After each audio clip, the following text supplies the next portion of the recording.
Hello and welcome to Metal Vice, a podcast where we talk about all things music. Well, the things we care about. Right, which is live music and metal music primarily. I'm one of your hosts, Brian, and we're with my other host, Karen. And Karen, what are we going to talk about today? We're going to talk about seeing our first show at Reggies here in Chicago. Reggies Rock Club, to be more specific. Okay, sure. Because apparently Reggies. There's multiple venues at Reggies. Yeah, which I kind of knew about, but kind of didn't know about. Yeah, I knew about that too. And we'll get into that here in just a little bit. But what did we see? We saw a bunch of tribute bands this time. Yeah, three tribute bands. Yeah. Right. So we saw Damaged Justice, which is a Metallica tribute band. Sabbatha, which is a Black Sabbath and Ozzy tribute band. And then Giznad. Giznad,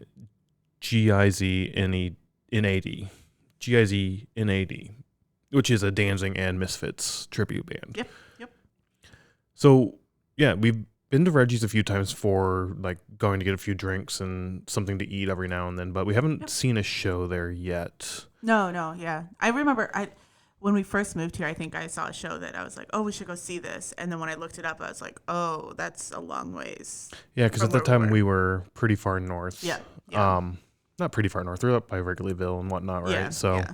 But in my mind, not knowing Chicago, I was like, that is a long ways. Yeah, it is about an hour on the Red Line or so, waiting on trains and whatnot. Yeah. I mean, if you get the train just perfect, you can get down there really quick because, I mean, it's right by Chinatown. Yep. So there's a Red Line stop right there. But yeah, and it's kind of shocking to me that we've been here now, like 7 years in Chicago and haven't seen a show there. Yeah. Like this is like an iconic venue, I think, for the Chicago music scene. Yep. Everywhere we go, people like have been to Chicago or seen shows in Chicago. They're always asking like, Reggies, have you seen the Reggies? Have you been to Reggies? Have you seen a show there? What shows have you seen there? And I've always kind of felt bad of like, we've never seen a show there. So, right. Now we can say we have. Yeah, seeing these three tribute bands, and the date was January 14th, 2023. We paid $12 ahead of time. I don't know if they had that's it? Yeah, super cheap. Okay. I figured it was like 20 or something, but no. Yeah. And their tickets are mostly cheap anyway, right? Oh, like yeah. you $35 might be the highest I've seen, and maybe higher for like a festival type show. Yeah. But they have had those. We're mainly looking towards metal shows, so I don't know what the other. Or do you look at prices overall? I guess I don't look at prices overall. I just kind of scroll through, but anytime I do sort of see something, it is a cheaper. Yeah. Okay. Cheaper price. Okay. Yeah, I've never really looked at their prices, so. Yeah, but I mean this one $12 and then $3.42 in fees. Yeah, not bad at all. No, I know that some shows they have a day of ticket. Like if you buy them at the door, it goes from like 12 to 15 or 20. Yeah. I can't remember if this had that or not. We bought them ahead of time, so yeah. I mean. Well, and I'm wondering if they did do that because he did ask like, do you have a ticket? And then he had like a cash bag sitting next to him. So I'm assuming that they do tickets at the door for most shows. I think we bought tickets ahead of time for this because when I was out of town for some reason, like you were going to go to a show and it was sold out. It was a metal, it was like an 80 themed, I think also a tribute show as well. I can't honestly remember, but I was going to go check that out, but it was sold out beforehand. Yeah. So I think we were like, once we saw that this was going to be there, it's like, let's jump on the tickets and get them right away. Yeah. So, and I mean, maybe it was 12 ahead of time, 15 at the door or something like that. We don't know, but I mean, save a couple bucks. Yeah, for sure. Well, maybe you don't save a couple bucks because I wonder if you don't get fees at the door. I don't know. Maybe not. Yeah, that's true. So we might have paid 42 cents more per ticket. We might have, yeah. Oh, well. Anyways, it doesn't matter. So like we said, we'd been there before for like drinks and appetizers and meals every now and then, right? They have the upstairs, which is where we've been to the most, which is like their roof deck. Yeah. Have like a little basketball hoop. It's right by the train. Yeah, with the bar and stuff up there. Yep. Yeah. And I think a pool table and stuff too. Yeah, there is a pool table. It's a cool spot. I do like it up there. Yeah. I think two of the times we've been up there it was like super windy though, and that it was kind of sucks. Yeah. But you get every now and then. It's just par for the course, I guess. Yeah. But we went through that. When we went for this show, we went through that same main door we went into. Yeah, like you're going into the restaurant area or like the main bar area. Because we didn't know where to go. Like there's multiple stories, multiple floors to this thing. Apparently, when we ran into a guy in Iowa last, he asked us about Reggies. Like, hey, you guys, like I said, everybody asks about Reggies. And he said there used to be a record store, Yeah, on yeah, like a the vinyl second or shop. third floor. Yeah, yeah. Um, But they don't. I mean, supposedly they don't have it now. I mean, I I've don't, I never don't heard know. of I it. haven't looked, but I Yeah, haven't. I've Yeah, never heard of it, so I doubt if they have it now. yeah. So I don't know. We went in. We went into the front door like always, like figuring, all right, they'll tell us where to go. Not quite sure where the rock club was exactly, if you can get there from that main entrance or if you had to go outside to a different door. And did you know it was at the Rock Club? I knew it was at the rock Oh, club, okay. yeah. Okay, I didn't. I just knew it was at Reggie's. So. Opened, we went through the door, asked the guy, he's like, what show are you here to see? And when we're there, looking straight back, there's a small little stage with like music instruments. Like I think there's a guitar kit. At the bar? Not a guitar kit, a drum kit set up. Not at the bar, but behind the bar. Oh, I guess I've never even looked that far, so I don't know. And there's a bunch of tables over there that already had people on them, sitting at them. And there's like a group that ran into each other, hugged each other, and were just getting settled in. So I was like, shit, if this is where this is going to be, this isn't that kind of sucks, big. It's going to be interesting to see a show here like this. Yeah, yeah. With people just sort of sitting at tables and whatnot. But we're like, yeah, we're here to see the Metallica show. Yeah, because I couldn't remember that it was Damage Justice. Yeah, I couldn't remember their name either. It was like the Metallica tribute, I think is what I said. So. And he's like, nope, you have to go out to the other door. And you walk out and there's like a little sign that says Reggie's Rock Club above it. Well, there's like the restaurant door and then a door that goes to the stairs. But we realized right away, we were like, oh, no, that goes to the same place we basically just were. And then Reggie's Rock Club is a little bit further down. Yeah, just a little bit further down. I mean, yeah, just the next door down. Some outdoor seating and whatnot. Two doors down. Yeah, the next door down from the second door you were just talking about. Sure. Yeah, and then you walk in there and didn't have physical tickets, didn't have to scan anything, even though we had the tickets pulled up. Just gave them our last name, and yep, here you are. Checked us off and got our little, back of our hands marked up. Everybody got an R, but I got like a V. And then our wristbands to show that we were over like drinking age and whatnot. Yeah.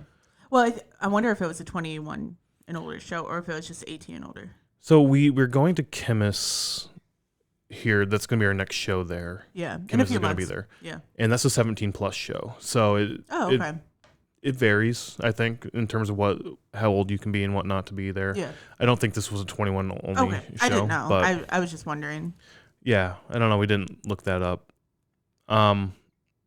But yeah, it was a pretty wide venue. Not that deep. It didn't go back. It's super far. Right. But like when you're standing there staring at the stage, left and right of you, it was pretty wide, I felt like. So we've been to a couple shows now, like at Beat Kitchen, and then we went to Gabe's in Iowa City.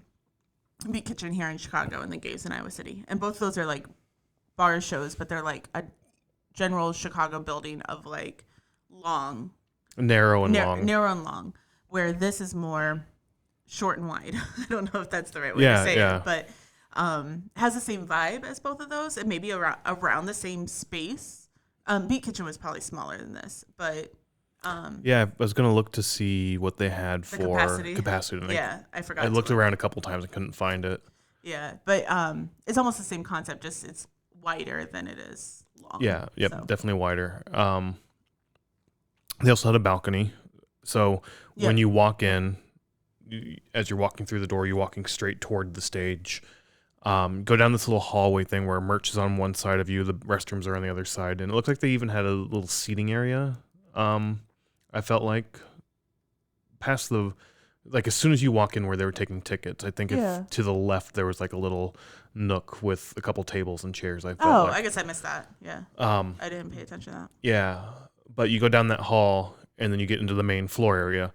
Straight back from the stage is a bar, and then directly on either side of on either side of the walls here are the stairs going up. So they had two stairs going up to the balcony, which looked like they had more tables and chairs. There were a few people up there. Yeah.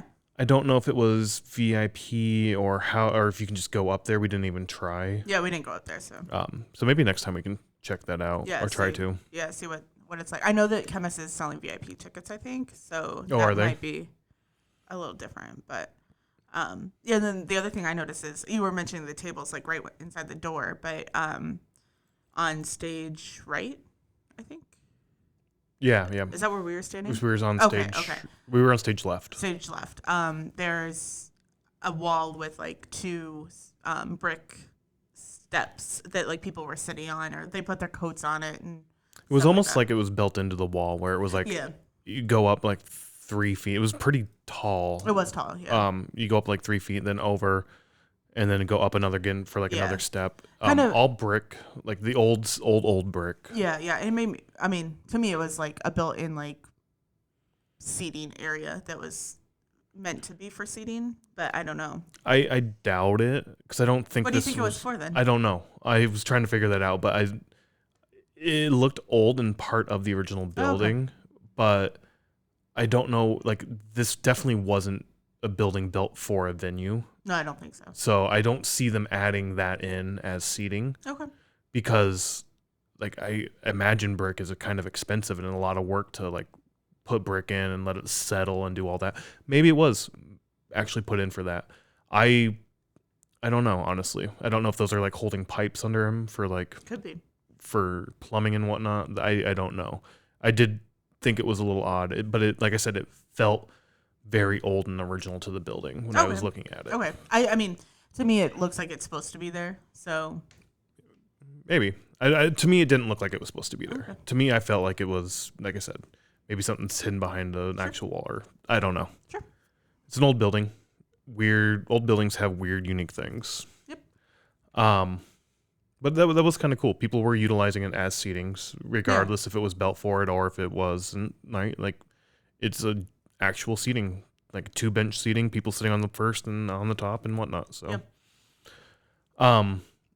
additionally, I noticed this with Sabbatha. Was the first time I think I noticed it. On stage right at the top, they had like this little fencing. Oh yeah. I noticed that right away. Yeah. Which is where the bands were at. The other bands were hanging out up there and looking down and watching. Of the band or whatever. Somebody, we're up there just hanging down, looking down, watching the other performances from up there. I did notice the lead singer from Giznad. Giznad. There's no R. Yeah, there's no R.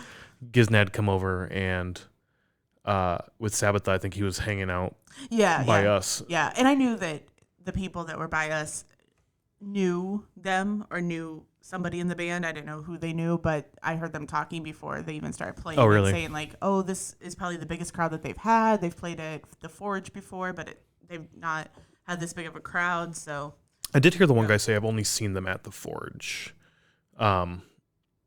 which I don't know who he was talking about. I didn't know if it was Giznad or who it was, but I did hear them say that. The other thing I noticed about the venue was the rail, which was really cool. Yeah, it was like 1 to 2 inch pipe, like you would see for like plumbing and whatnot, right? Like metal piping with the flanges and like the elbows and all of those things, like to make up the rail, which then just had like fencing. Yeah, like what? To me, it's just like the fencing that like you would put in your backyard. Yeah, just normal fencing, and that which was the same thing up at the top. Yep. For the bands looking down was just like this fence wall that they could like look through. Yeah, like a wire fence or like metal fence. Really cool looking, really good vibe. I think like the aesthetics of that went really well with the brick and everything. The brick in the building, like the old building. Yeah. It's exactly what I would have like expected to see. It was also like right the fuck on the stage. Yeah. If you're on the rail, you're like on the fucking stage. Yeah, like when we went to Gabe's, they didn't have anything, so it's like the fans were up on this stage. I mean, they weren't on the stage, but like right up to the stage, where this is like almost the same, except for they do have a fence there. Yeah, like Gabe's, you can, like both of them, you can just get up there and touch the stage if you want, basically. Yeah. I don't think that little rail's holding anybody back. So if you wanted to jump over it and get up on stage, like there's nothing. There was one little sign that said no stage diving, though. There was one little sign, yes. I did like that. That was kind of funny. Yeah, it's the first. Honestly, that little sign is like the first thing I noticed when we walked in. I was like, I kind of maybe chuckled to myself too. But then it's just stickers and I don't want to call it graffiti, but it is. It's like it is, yeah. People like you'd seen like bathrooms and shit, right? Yeah, like the whole. I don't know about the men's bathroom, but the whole women's bathroom is full of it. Same with the men's. Yeah, it was just stickers all over the place. It was really cool to see. Yeah. And just little graffitis here and there all over the place. It was really cool. I like the feel of this venue a lot. Yeah, me too. And then, like on the walls, obviously to get the acoustics okay or whatever, they just had, I don't know if you noticed, but it was just like huge rugs that were just like No, I bolted up didn't. there. Yeah, I kind of looked because the one by us, the one across the way, I could tell like it was just clamped up there. And I was like, oh, that's kind of weird. But then I looked behind us and it was just a rug. Yeah, I didn't notice the rugs. On our side, on stage left, there were giant pictures of people up there. Yep. I can't remember who they all were, but yeah, just giant pictures. One of them looked like it was just a bunch of printed paper put together. Vinny one? I don't think so. Oh, behind us, I thought Vinny. Oh, maybe. Was. Yeah. Maybe I didn't. Yeah. I didn't look behind us all that much. Yeah. The singer of Damage Justice said who one of the people were, and I was just like, who is that? I don't even know who that is. So. Yeah. Yeah. But yeah, really cool venue, really cool spot to see a show. Like I said, shocked we hadn't seen a show there yet. I know. I really enjoyed the venue a lot. Me too. Yeah, and I mean, it's pretty close to where we are right now, so it's something that I think I would look for more shows. Yeah, and they're all, like you said, super cheap for the most part. Like, yeah, $10 to $40 for a show. Yeah, which is at the high end. Not bad. I mean, we are seeing Chemist there, but it's not like a place where like, like I don't know, Slipknot or Lamb of God or. No, it's definitely a smaller show. Yeah. Kind of vibe. I think a lot of the bands we saw with the Decibel Music Festival would play here. Oh yeah, probably. Cannibal Corpse, not so much. I think they're probably a little bigger. They're gonna go to a different venue. They're gonna pull in a bigger crowd. But yeah, you get a lot of small local acts coming through here. Well, I was gonna say all three of these are local or Chicago tribute bands. Yeah, they're all around the area, I believe. Yep. So let's get into it then. Giznad. I keep saying the name wrong. I think it's Giznad. Finally, I think I got it right. Yeah, but I mean, I did feel like all the other acts on stage who did call out Giznad were also like fucking up the name or like trying to get it right also. Yeah. But even with Sabbatha, like I think the drummer of Damage Justice said something else and it wasn't Sabbatha. Yeah. So I'm like, and in my mind, even just reading Sabbatha, I'm like, it's pronounced Sabbatha like Black Sabbath, but Sabbatha. Yeah. So we bought tickets for this. In hearing, it's a Metallica tribute, it's a Black Sabbath tribute, and it's a Danzig tribute. Uh-huh. I was actually really excited for this. Yeah, me too. I was excited. Out of those three, though, I will say Danzig was my least look forward to band of the three. Yeah. Mainly because I'm not going to say like I do like Danzig. I like his music. When I do listen to it, I do like it. The problem is I don't listen to it that often. I'm not that big on it. I'm going to be honest. I think I only knew one Danzig song and one Misfits song that they played. Okay. So I'm about the same where it's not our go-to, so we don't really have it in our play rotation. Yeah, which is kind of a shocking when I think about it because, I mean, Danzig is definitely music I think I would like. It's definitely that bluesier, rockier influence more rocky, to it. Yeah.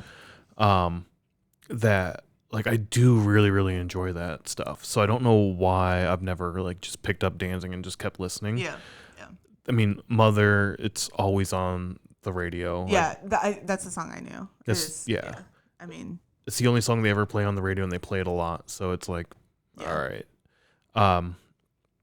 That was the last song they played before switching over to doing Misfits stuff as well. But they only played like 2 or 3 Misfits songs. They did mostly Danzig. And then they were only there for like 35 minutes. I think. Yeah, they did mostly Danzig and a few Misfits for sure. Yeah, and they did call it out too in the middle of the performance, being like, we got a few more Danzig, and then we're gonna go into Misfits. Yeah.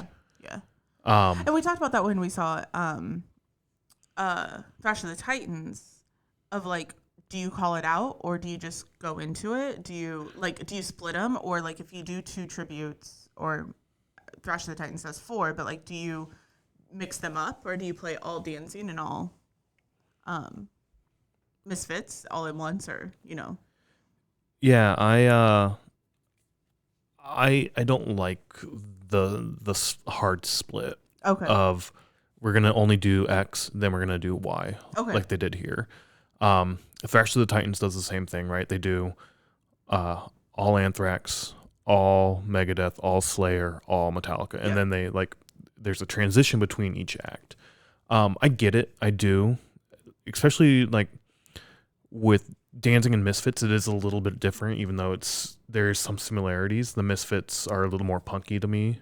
Okay, I guess to me they sound almost the same. So, and that's another thing too, right? Like I've never really been that big on the Misfits. Yeah, I mean, you know, our friend group growing up were huge fans of the Misfits, and cool. I've tried to get into them, and for some reason I just can't.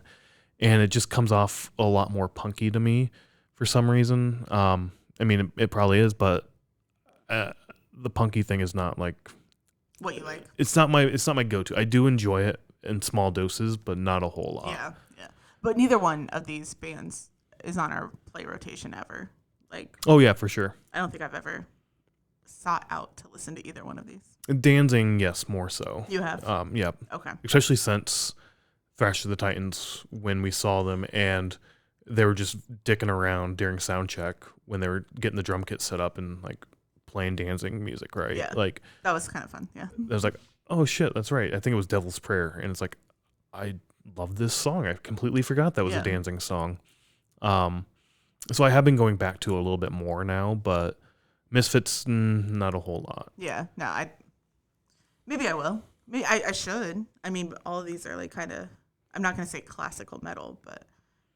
No, they're definitely staples, especially like Misfits, right? Staples, that's a good way to put it, not classical. Yeah. Like the Misfits are like a staple, a cornerstone for, like I said, metal and punk. Yeah. So, overall, I mean, I know we haven't even got to the other two, but their performance was my favorite of the night. Really? Yeah. Their sound was really good. Their like stage presence was good. Yeah, the stage presence was great. Sound was great. I enjoyed their set a lot. Yeah.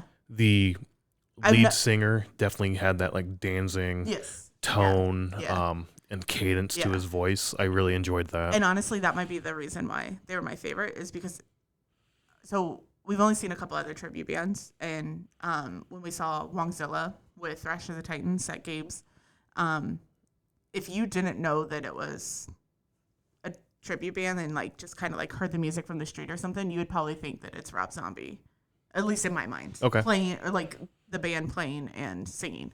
And so with Sabbatha and Damage Justice, like, you would obviously know that this is not them playing. And I think that's why Giznad was like my favorite performance of the night. Is I have nothing to complain about with them, where the other two I could like nitpick little things. Yeah. Okay. No, I thought this was a great performance as well. I really, really enjoyed their set.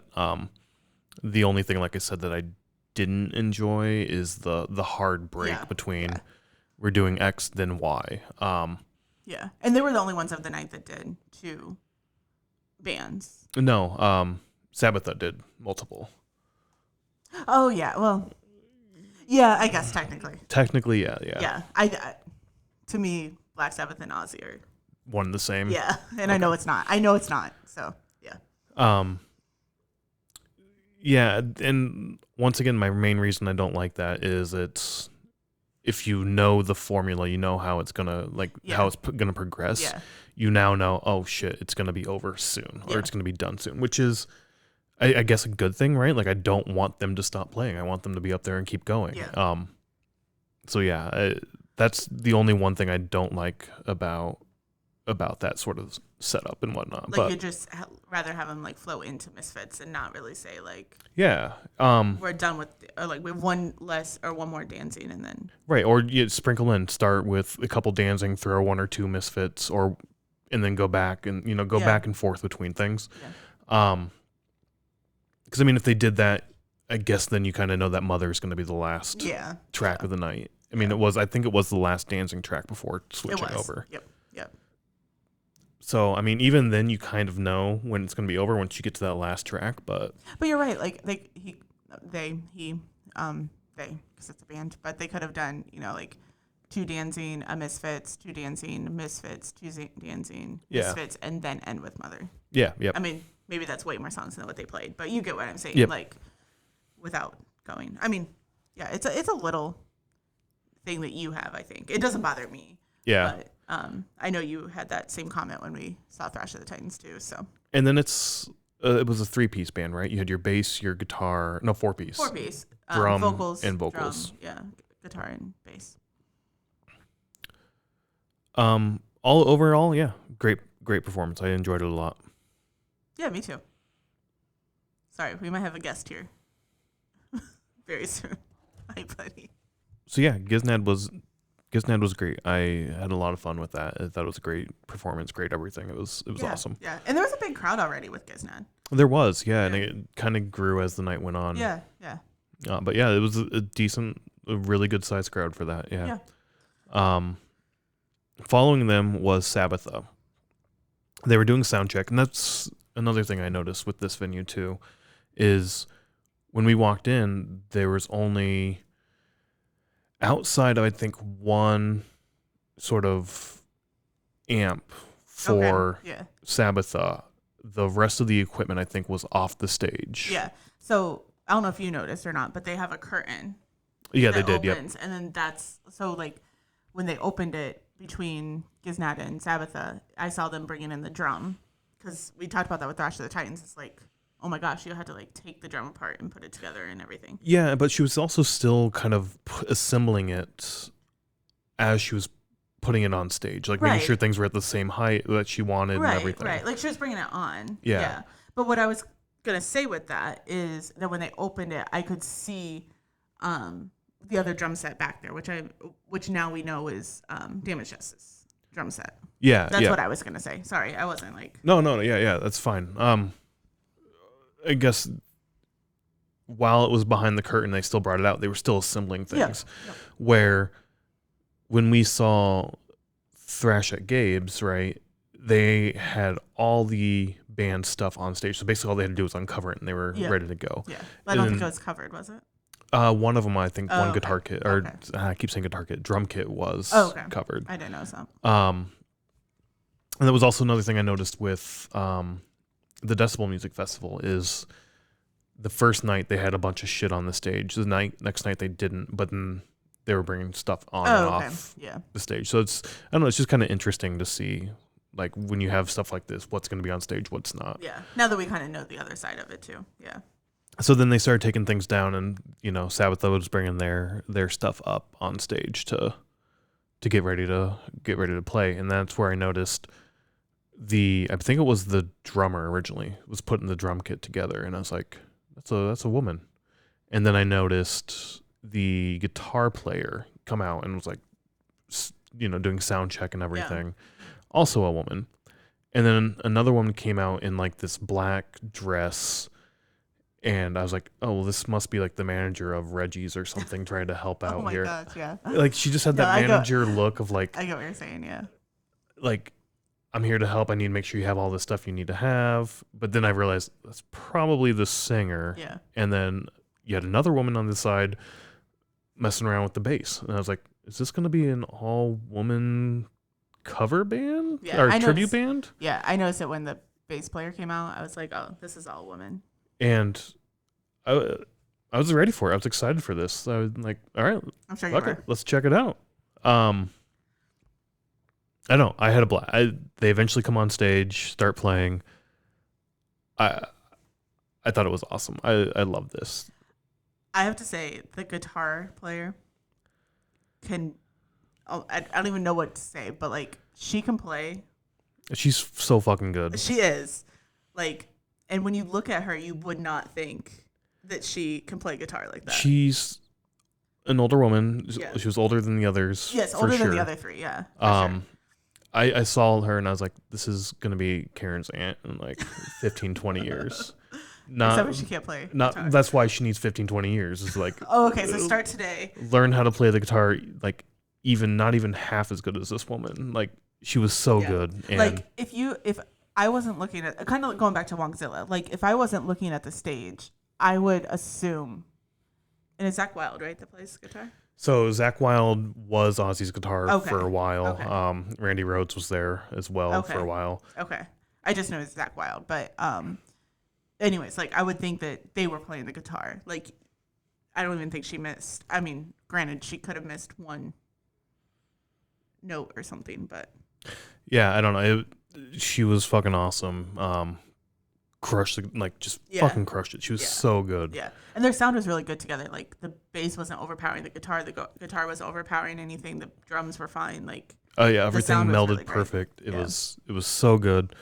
They came out to Iron Man, I believe, and the lead singer comes out with this little tiny toy microphone that she was gonna like talk into, like I am, the I am Iron Man.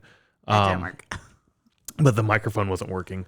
Later, I did see her earlier bring out a larger microphone as well, and that was supposed to be for Crazy Train. Yeah, I think like the spinning sound and whatnot, right at the beginning, but that also did not work. Yeah, unfortunately, it kind of sucks that their little props didn't work. But. The bassist picked up like the little microphone later in the evening and tried shouting into it, and like nothing came out. I don't know, it was fun.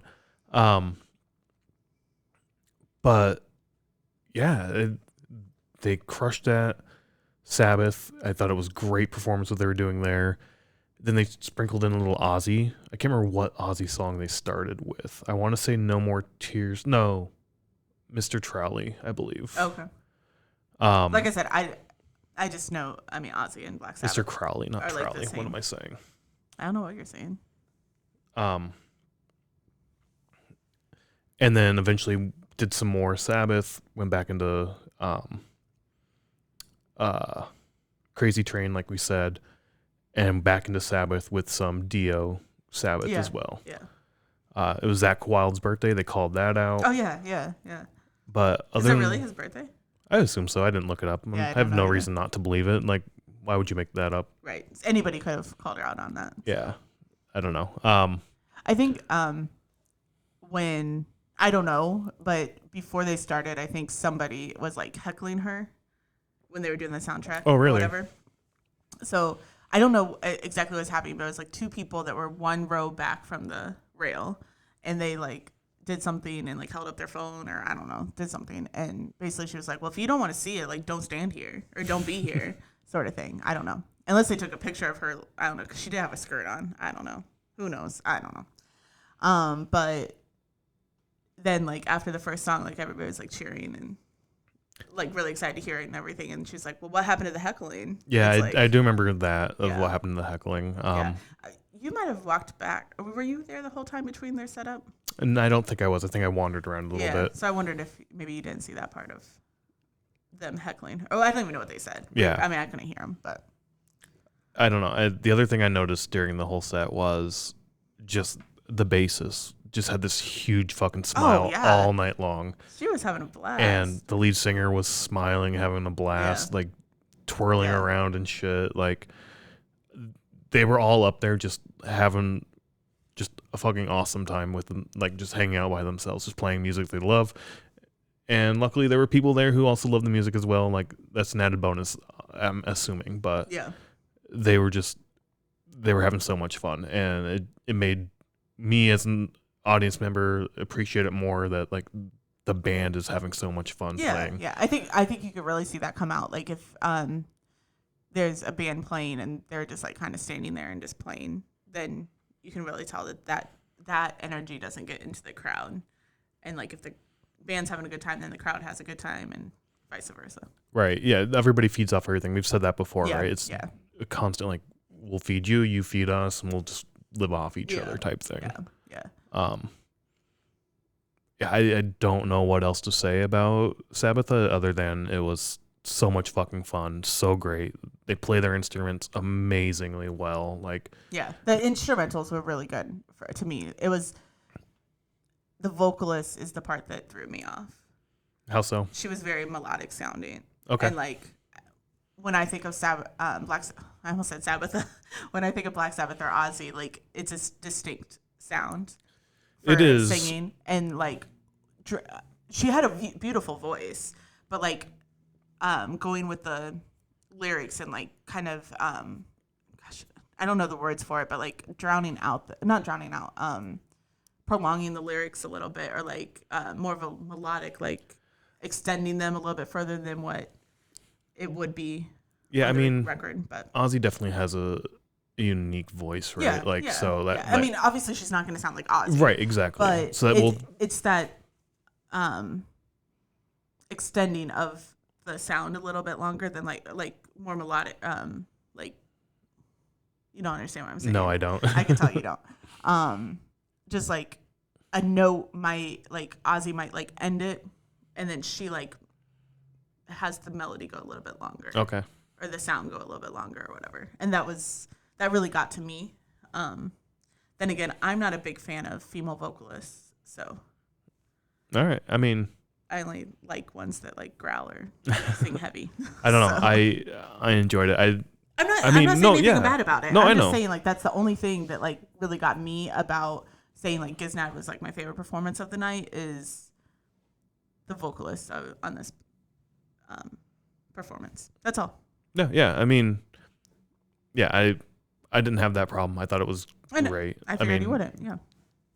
Whatever. I mean, that's your thing. That's your take. That's cool. But all in all, I mean, still so much fun watching them. It was fun. Yeah. Which then I guess leads us into our final band, Damaged Justice. Yep.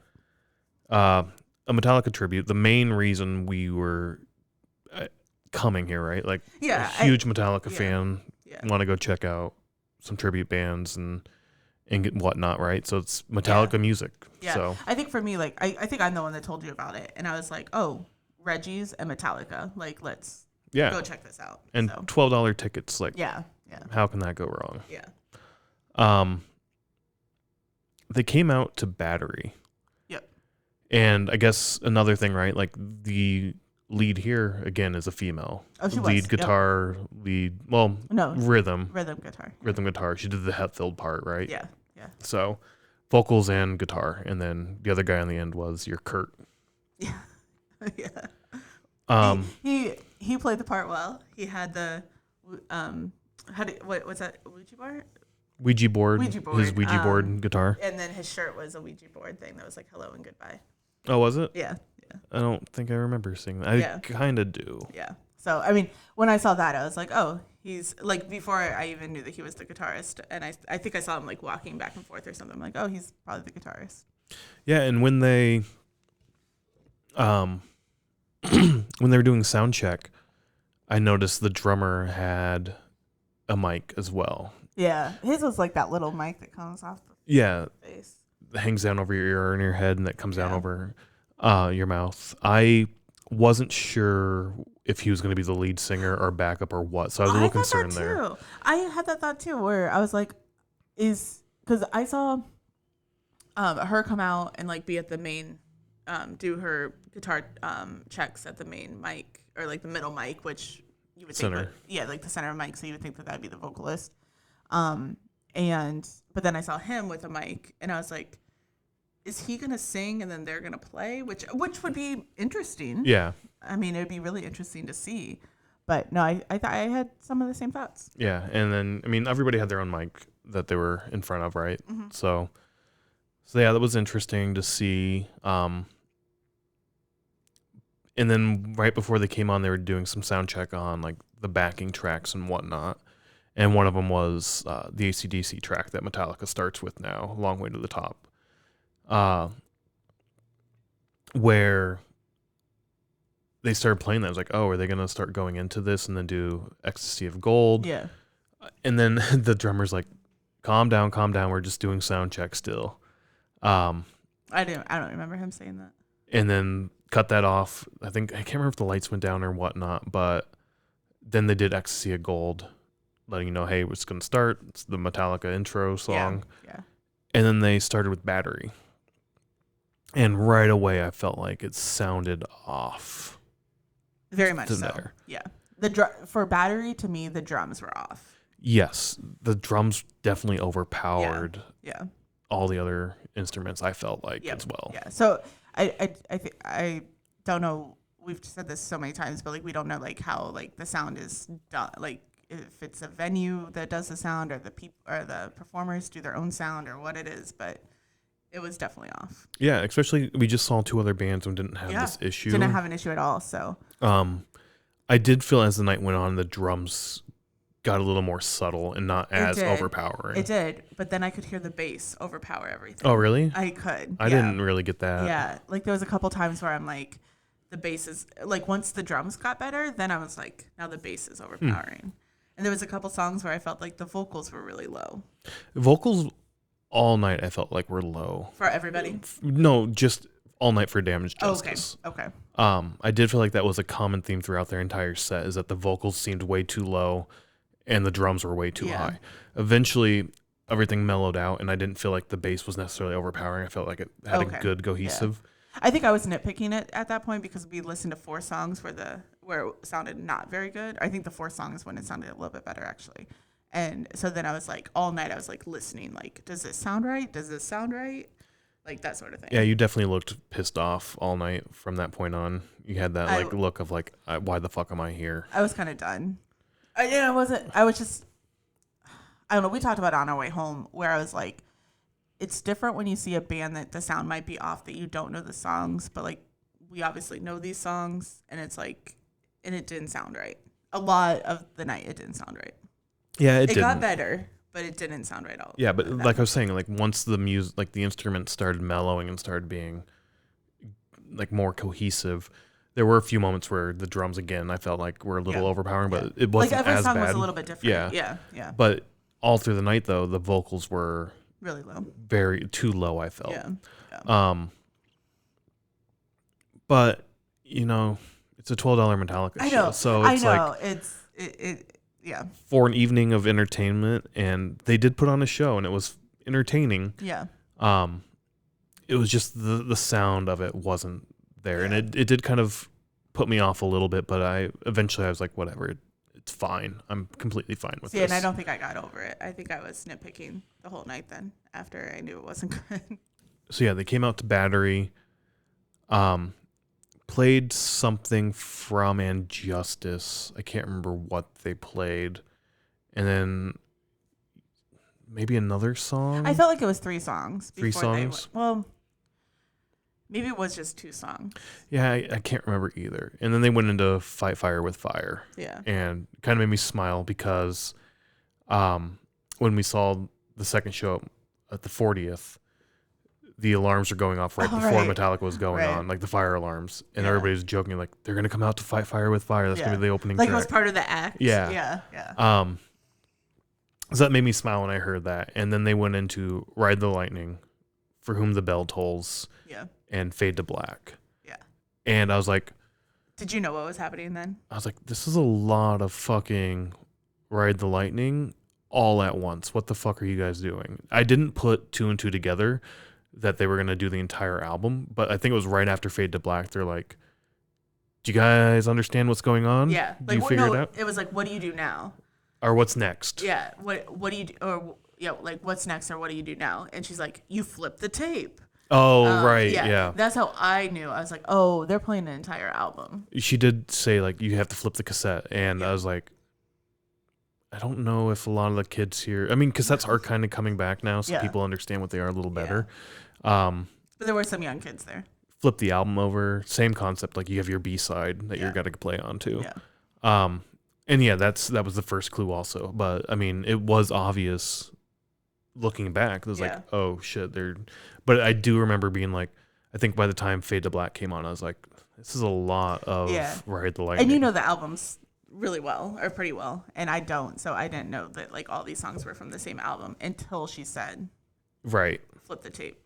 And then once that happened, I again got a little disappointed because it's the same thing with Giznad, right? Of now we have a formula or a thing that we're following. So now you know there's only 4 songs left. Right. I know there's, I mean, there wasn't only 4 songs, but in your mind, you're like, oh, there's only 4 songs. Well, so I figured they'd finish the album and then do 3 more, just like they started with 3 album. I thought it'd be 3 album 3 or whatever it was. Yeah.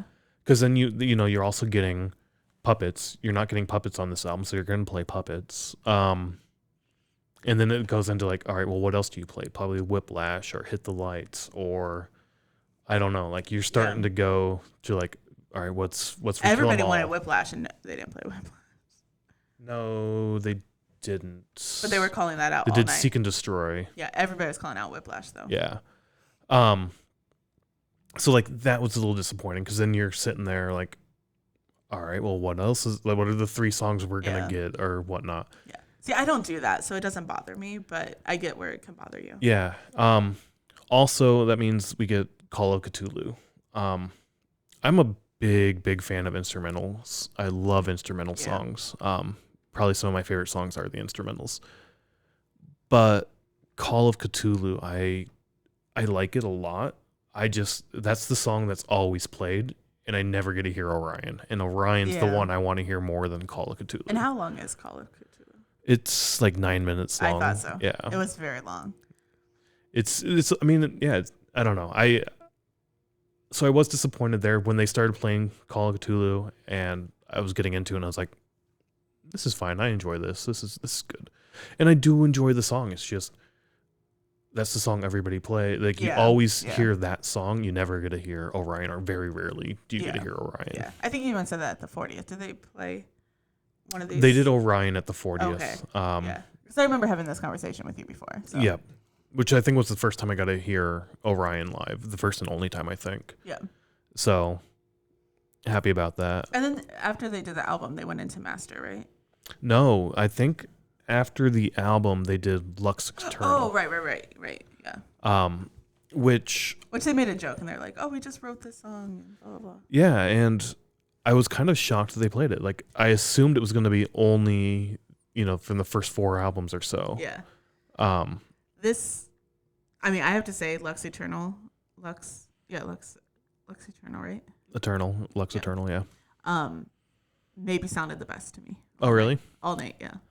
I mean, there was other times where like they sounded fine, but the whole song sounded really good. Yeah, I'm still torn on this song. I don't know if I like this song or not. Yeah. Oh, I like it. Yeah. It's a good song. To me, it feels like this is the middle ground between like the Black Album and the Load albums. Oh, okay. To me, yeah, is like this slots in really well with that same kind of sound. Yeah. I don't know. It hasn't grown on me yet. It's a good song. I do enjoy it, but it's not like. Yeah.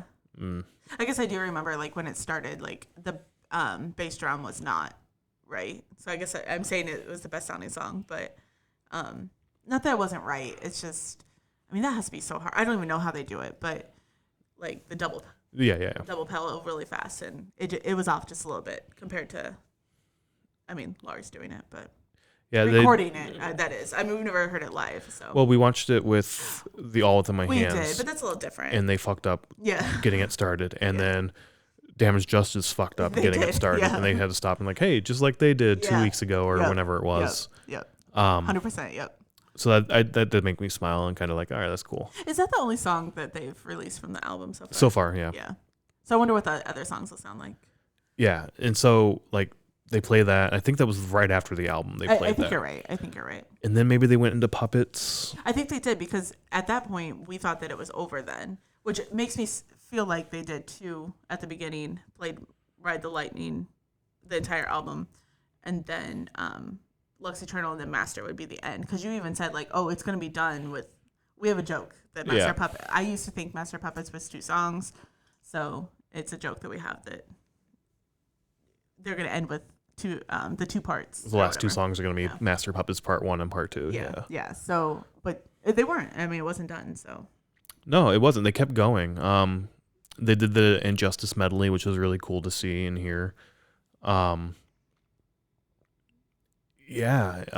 What did they end on? I can't remember. I can't either remember what they ended on. They went back and did like Seek and Destroy. Yep, I remember Seek and Destroy. And I can't remember what else. There were a couple other songs in there. But they ended with like 4 or 5 songs after the album. Yeah, they went on for quite a while, like, a long ass time. Almost 2 hours and 15 minutes, I think they played for. So. Yeah, they played it for a long time, which was awesome. It was awesome, yeah. I think by the time Puppets came on, it was almost midnight. Yeah, so Puppets came on. And it was like 11 because by the bar they had like a huge time. There Huge was. It clock. was like the clock right above the bar. Yeah. Look, I think that's looking back at the I think stage so. to be So like stage knows. you know Yeah. when your set's over. Yeah, and I mean it's a small space, so no matter where they put that clock, people are gonna know where it is. But I think it was 11:48 when they started Master. So Yeah. then I was like, and when you said like, oh, they're gonna play part 1, part 2, I was like, yeah, and then it's gonna be midnight, and then they're gonna be done. Yeah. Yeah. But they went on and kept playing till like 12:30, almost 12:40. 12:38. Yeah, I think so. Yeah. They went on for a long time. It was awesome. It was awesome. Yeah. And they kept joking that like we have 10 more or whatever. Yeah. But they really only had a couple more. the sound was off, like I said. But that, I mean, I kind of want to see them again or see other tribute bands there because it's like everybody can have an off night. Yeah, for sure. I mean, even like. And you definitely picked it up. Like there were a couple moments where they'd miss a note and you'd hear like that. There was a lot of feedback from time to time from like the amps and shit. Yeah, I remember that. It was like very screechy sometimes. Yeah, a lot of feedback. So, I mean.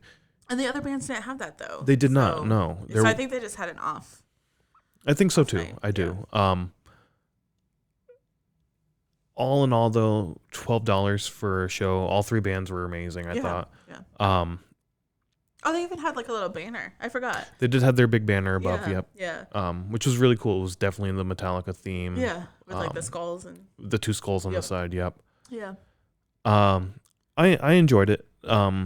Damage Justice for me was definitely the lower part of the evening, which was a little disappointing. Yeah. But I think that's why I went Giznad, Sabbatha, Damage Justice on like my like rotation. It was just the vocals on the Sabbatha. Otherwise, Sabbatha, oh my gosh, they killed it. Yeah, for me it was Sabbatha all night. Like just how well they played their instruments and the energy and fun they were having on the stage. Yeah. And then Giznad and then Damage Justice. And Damage Justice solely because of the sound and the little things there, you know, like the feedback and whatnot. Yeah. Which, whatever, you get feedback, I'm fine with that. But the sound was just off all night for me, I felt like. Yeah. Hopefully we'll be able to see them again sometime. I'm sure we will, especially if they're local. Yeah. And playing small venues and stuff. We want to do more small venues, so. Yeah, for sure. I mean, it's $12, $15 for what show started at 8. We got done at midnight. It's like 4.5 hours of live music for $15. It was like 12:30 before they're done. Yeah, like fucking awesome. Like so worth it. Well worth the money. And what are I know you only had a couple beers, but like are the prices normal? They're normal. It was like Chicago? $9 for a tall can, right? Yeah. So normal Chicago. Yeah, normal price there. I mean, that's actually almost cheap if you think about it, like because your beers at Argonne are like 18. Yeah, definitely there. Like, but Aragon's Live Nation, they're gonna fuck you over however they can. I'm just thinking overall, like if you make a whole night out of it. I definitely was expecting. I guess that's about what I was expecting. I was thinking like $5 for a beer, but I was thinking like a 12-ounce can. Oh, okay. And this was like the tall, you know. You knew that. I mean, I guess I don't know from their menu to the bar and the venue like what the prices are, but like we can go there and get drinks and food for not very much money. Yeah, no, it's definitely a pretty cheap place to go. Cheap for Chicago. Yeah.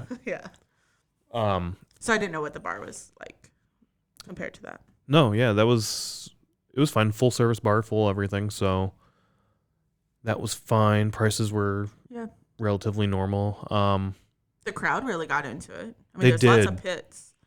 There was especially with Sabbatha.